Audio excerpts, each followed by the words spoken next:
बिस्मिल्लाहिर्रहमानिर्रहीम। अस्सलामु अलैकुम। दूसरी जंग अज़ीम के बाद सुल्तानत उस्मानिया तहलील कर दी गई थी। मगरब के पैदा करदा हालात के पेश नज़र जदीद जमहूरी तुर्की के बानी कमाल आतातुर्क ने मगरबी ताकतों से 1923 में एक माहिदा पर दस्तखत किए थे, जिसे माहिदा लोज़ान कहा जाता है। इस माहिदे की रूह से खिलाफत उस्मानिया ख़त्म कर दी गई थी और तुर्की ने तीनों बर आज़मों में मौजूद खिलाफत के एहसासों और अमलाक से भी दस्तबरदारी अख्तियार कर ली थी। माहिदा लोज़ान 100 साल पर मुहित है, जो कि दरअसल तुर्की अवाम और मुसलमानों के ख़िलाफ़ मगरब का एक ऐसा फंदा था जिसने तुर्की को हाथ पांव से बांध दिया था। 2023 में ये माहिदा अपनी मुद्दत पूरी करके गैर मुअस्सर हो जाएगा।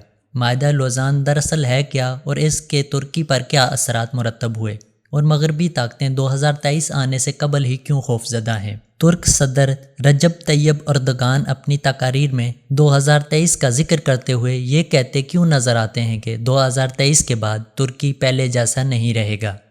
ये सवालात अपने अंदर निहायत दिलचस्प मालूमात और तारीख़ रखते हैं। मज़ीद मालूमात और तफसील से पहले तमाम नए आने वाले नाजरीन से गुजारिश है कि हमारे यूट्यूब चैनल को सब्सक्राइब करके साथ दिए गए बेल आइकन को भी प्रेस कर दें, ताकि हमारी हर नए आने वाली मालूमाती वीडियो का नोटिफिकेशन आपको मिल सके। माहिदा लोज़ान जंग अज़ीम अव्वल के फ़ातह क़ुव्वतों के दरमियान तय पाया था। इस वक्त सूरत हाल ये थी कि फ़ातह क़ुव्वतें तुर्की के बड़े हिस्सों पर काबज़ हो चुकी थीं। इन क़ुव्वतों में बरतानिया ने वो ख़तरनाक और ज़ालिमाना शराइत माहिदा लोज़ान में शामिल करवाई थी जिनकी रूह से तुर्की के हाथ पांव बांध दिए गए थे, और तुर्की अगले 100 बरस तक इस माहिदे पर अमल दरामद का पाबंद करार पाया था। माहिदे की 5 अहम शराइत ये थी। नंबर 1, माहिदा लोज़ान की रूह से खिलाफत उस्मानिया ख़त्म और सुल्तान को इनके ख़ानदान समेत तुर्की से जलावतन कर दिया गया था। नंबर 2, खिलाफत के तमाम अमलाक ज़ब्त कर ली गई थी, जिनमें सुल्तान की ज़ाती अमलाक भी शामिल थी। नंबर 3, तुर्की को एक सेकुलर स्टेट करार देते हुए दीन इस्लाम और खिलाफत से इसके ताल्लुक़ पर गन लगा दी गई थी और इसका बाकायदा ऐलान कर दिया गया। नंबर 4, तुर्की पेट्रोल के लिए ना अपनी सरजमीन पर और ना ही कहीं और ड्रिलिंग कर सकेगा और अपनी ज़रूरत का सारा पेट्रोल इंपोर्ट करने का पाबंद होगा।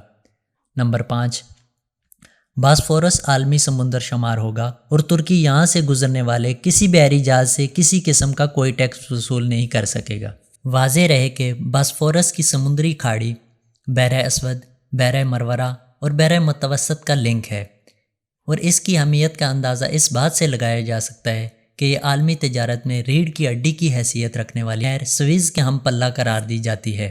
तुर्क सदर तैयब अर्दगान एक से ज़ायद बार वाज़ेह कर चुके हैं कि 2023 के बाद तुर्की वो तुर्की नहीं रहेगा जिसे यूरोप का मुर्दा बीमार कहा जाता था, बल्कि हम अपनी ज़मीन से पेट्रोल भी निकालेंगे और एक नई नहर भी खोदेंगे जो बहर अस्वद और बहर मरवरा को बाहम मिलाकर मरतूब कर देगी, और इसके बाद तुर्की यहाँ से गुजरने वाले हर बहरी जहाज़ से टैक्स वसूल करेगा। इस सूरत हाल से सारी कहानी वाज़ेह हो जाती है कि मगरब क्यों तुर्क सदर तैयब अर्दगान का इतना सख्त दुश्मन बना हुआ है, जबकि तुर्की में होने वाले हालिया रेफरेंडम में सरदारती निज़ाम के लिए तैयब अर्दगान ने क्यों कोशिश की।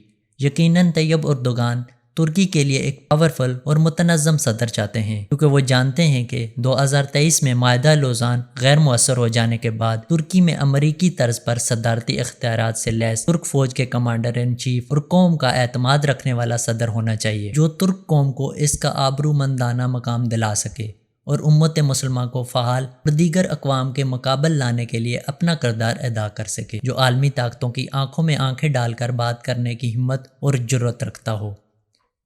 वीडियो पसंद आने की सूरत में हमारे चैनल को सब्सक्राइब करके साथ दिए गए बेल आइकन को भी प्रेस कर दें, ताकि हमारी हर नए आने वाली मालूमाती वीडियो का नोटिफिकेशन आपको मिल सके। अस्सलामु अलैकुम, अल्लाह हाफ़िज़।